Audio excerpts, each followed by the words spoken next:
talking about fasting right off the bat here, okay?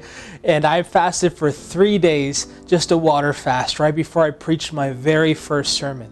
And I remembered going through those 3 days, and it was torturous. In fact, it was a place where I thought I was going to have many mental breaks. I don't know if you've ever gone to that place before where you just thought, man, I could snap like that, like mentally. And I was just going through a warfare, spiritual warfare. I knew there was demonic things that were attacking me in those moments before that first setup where God was setting me up to be able to speak and see a glimpse of His calling and also what God wanted to do in that place, in that church, in that moment. And so such intense attack that took place. And I had to do something that was unfamiliar to me in those moments. And that's what I'm going to call this next series that we're jumping to 2021 with. It's called Hold Fast.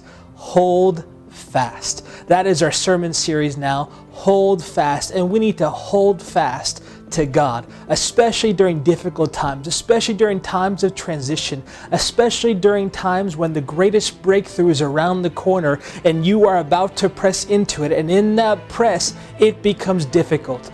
You know, church, we have gone through a whole shakeup this past year. The whole world has. There has been a deconstruction, a disruption that has taken place, and has a divine hand behind it, not in the sense of the negative things, but as far as what God wants to rebuild and repurpose, so to speak, in these moments. He is repurposing the church right now. He is repurposing you and me. So we are having, in one sense, not necessarily a new purpose, but a new way to get and do what God has called us to do. And it's not new. It's in the Bible. It's old news, so to speak, but it's still good news, and it's refreshing news right now for you, for me, and for all of us.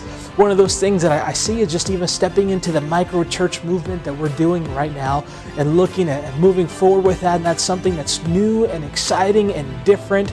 And I also believe God's hand is upon it as we are doing this right now, and as you're in your home right now watching this or watching this with others and with a group. I'm excited for what God is doing and where God is leading us and moving us forward into.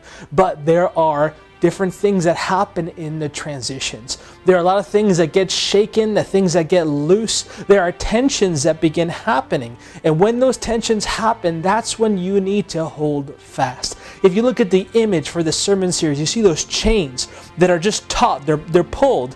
And you know, a lot of times when you're in the middle, and you're in the middle of two different things and you're being pulled, there is a tension that takes place on you, on your own soul. Right now, we are in a midst of a tension.